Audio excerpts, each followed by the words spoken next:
আমরা ঠান্ডা মাথায় ভাবি না, ঠান্ডা মাথায় ভাবতে হবে, ধৈর্যশীল হতে হবে। ইন্নামা সাবরু ইনদা সাদামাতিল উলা। বিষ্ণু বলেছেন, বিপদের প্রথম ধাক্কায় যে সবর ধারণ করতে পারে সেই তো সবুর। এজন্য বিষ্ণু দোয়া করতেন, আল্লাহুম্মা জাআলনি সাবুরা, আল্লাহ আপনি আমাকে ধৈর্যশীল বানান। ওয়া জাআলনি শাকুরা, আপনি আমার শুকরগুজার বান্দা বানান। বিশ্বনবীর চেয়ে ধৈর্যশীল, বিশ্বনবীর চেয়ে শুকরগুজার পৃথিবীর কেউ আছে? কথা বলেন। এমন তাবৎ কোনো অত্যাচার নাই যে অত্যাচার বিশ্বনবীর উপর করা হয় নাই। বিশ্বনবী মক্কার জামিনে যখন দাওয়াত দিতে লাগলেন, ওনারে পাগল বলা হতো, বলা হতো তুমি পাগল, বলা হতো মুহাম্মদ একটা কবি, বলা হতো মুহাম্মদ হচ্ছে গণক। বিশ্বনবী যখন রুকু দিতেন, সিজদায় চলে যেতেন, উটের পচা নারী ভুড়ি এনে বিশ্বনবীর কাঁধে ফেলে রাখা হতো। বিশ্বনবীর গলার মধ্যে রশি ধরে টান দেয়া হতো। কয়েকবার বিশ্বনবীর এই ঘাড়ের এই চামড়া ছিঁড়ে গিয়েছে, একবার চাদর টান দেওয়ার কারণে, আরেকবার রশি টান দেওয়ার কারণে। বিশ্বনবী কিছুই বলেন নাই, ক্ষমা করে দিয়েছেন। যেই মক্কার শত্রুরা বিশ্বনবীকে মক্কা থেকে বিতাড়িত করেছেন, এবং যেই রাতে উনি হিজরত করলেন, মাইগ্রেট করলেন, উনি কেঁদে কেঁদে বারবার মক্কার দিকে ফিরে তাকায়, আবার যায়, আবার ফিরে তাকায়, মাতৃভূমির মায়া ছাড়তে পারছেন না। আর বলছিলেন, মাক্কা তু আহাব্বুল বিলাদ ইলাইয়া, মক্কা আমার কাছে সবচেয়ে প্রিয় শহর। লাউলা উখরিজতু লামা খারাজতু মিনহা, আমার যদি বের করে না দেয়া হতো এই শহর থেকে, আমি কোনোদিন এই শহর থেকে বেরোতাম না। এত ভালোবাসতেন বিশ্বনবী মক্কাতুল মুকাররমাকে। ধৈর্যশীল ছিলেন। এত অত্যাচার অনাচারের পরে যখন মক্কা বিজয়ের ক্ষণ আসলো, এই মক্কাকে বিশ্বনবীর করতলগত করে দিল কে? ফাতে মক্কা হলো। বিশ্বনবী চাইলে পিষে পিষে প্রতিটা কাফের মুশরিককে শেষ করে দিতে পারতেন, ঠিক কিনা? কিন্তু বিশ্বনবী বললেন, লা তাসরিবা আলাইকুমুল ইয়াউম ইযহাবু আনতুমুত তুলাকা, কোনো রিভেঞ্জ চলবে না আজকে, কোনো প্রতিশোধ নাই।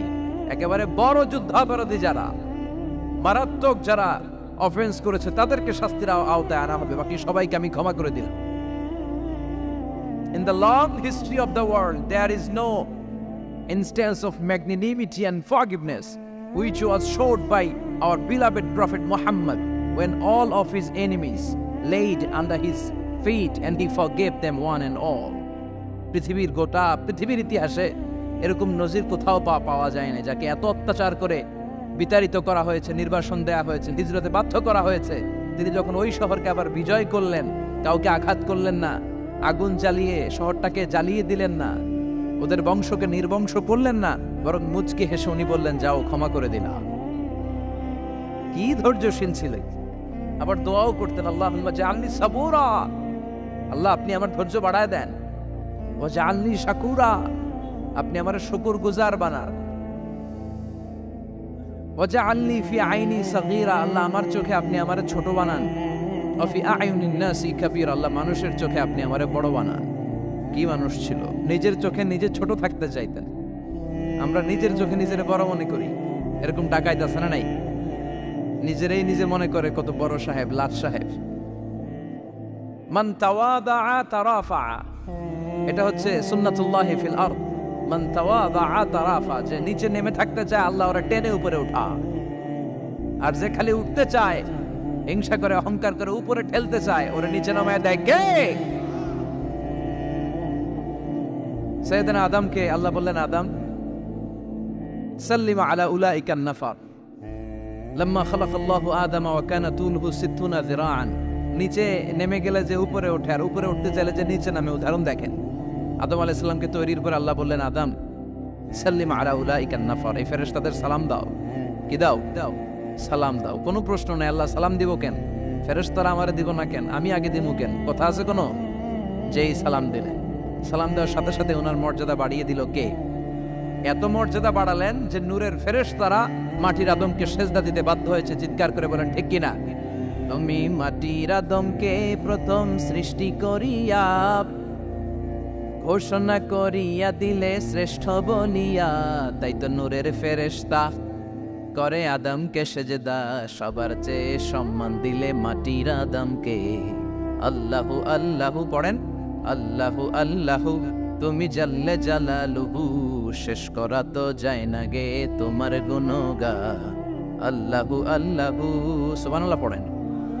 কি সম্মান আল্লাহ বাড়াই দিলেন। আল্লাহ বললেন, আদম আজকে থেকে তুমি আশরাফুল মাখলুকা, তুমি খলিফাতুল্লাহ ফিল আরদ, তুমি পৃথিবীতে আমার খলিফা, ভাইস জেরেন্ট অফ আল্লাহ, আল্লাহর খলিফা, আল্লাহর আহকামগুলো পালনের জন্য ভাইস জেরেন্ট। চুরি করলে হাত কেটে দাও, কার আইন? এই কাজ আদম তুমি দুনিয়াতে যেয়ে করবা। জিনা করলে ডেথ পেনাল্টি, হেড অফ, শিরোচ্ছেদ করে দাও, কার আইন? খলিফা হিসেবে মানুষ এসে করবে। মানুষকে আল্লাহ আশরাফুল মাখলুকাত বানিয়ে দিলে, নিচু হয়েছে বড় বানিয়ে দিলেন। আর শয়তানের অবস্থা কি? শয়তানকে আল্লাহ বললেন সেজদা দে আদমকে। শয়তান যুক্তি দাঁড় করিয়েছে, খালাকতাহু মিন তিন, খালাকতানি মিন নার ওয়া খালাকতাহু মিন তিন। আল্লাহ, আপনি আমারে বানাইছেন আগুন দিয়া, কি দিয়া? আগুনের ধর্ম উপরের দিকে ওঠে আর মাটির ধর্ম সে নিচে পড়ে থাকে, আমি কেন সেজদা দেব? শয়তানকে চিরকালের জন্য ইবলিস মালউন, অভিশপ্ত আর জাহান্নামী হিসেবে ঘোষণা দিয়ে দিল কে? এজন্য আপনি ছোট থাকতে চাইবেন, আপনারা বড় বানাবে কে? আর আপনি নিজে যদি বলেন আমি বড়, থাপ্পড় মেরে আপনারা নিচে নামাই দিবে কে? এজন্য বিশ্বনবী দোয়ায় বলতেন, আল্লাহুম্মা জাআলনি সাবুরা ওয়াজআলনি শাকুরা ওয়াজআলনি ফি আইনি সাগীরা ওয়া ফি আয়ুনিন নাসি কাবীরা। ও আল্লাহ, আপনি আমারে ধৈর্যশীল বানান, আপনি আমারে শুকরগুজার বান্দা বানান, আমার চোখে আমারে আপনি ছোট বানান, মানুষের চোখে আপনি আমারে বড় বানান। সুবহানাল্লাহ পড়েন। এজন্য সবসময় শুকরগুজার থাকার চেষ্টা করতে হবে। রাজি আছেন তো? যে কোনো মুহূর্তে, যে কোনো পরিস্থিতিতে আমরা শুকরিয়া করব কার? চিল্লায় বলেন কার? আমরা যেন বেশি বেশি আল্লাহ তাআলার শুকরিয়া আদায় করতে পারি। আল্লাহ তুমি তৌফিক দাও। সবাই পড়ি আমিন।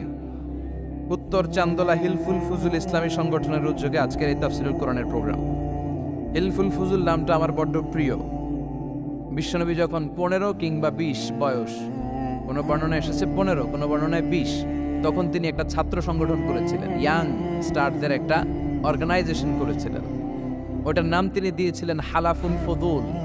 হালাফুল ফুদুল, ওইটারই আমরা বাংলায় কি বলি? হিলফুল ফুজুল। হালাফ মানে শপথ, oath, we take an oath in the name of Allah. আল্লাহর নামে শপথ নেয়ারে বলে হালাফ। আর ফাদিলা, ফাদলুন, এগুলোর প্লুরাল হচ্ছে ফুদুল।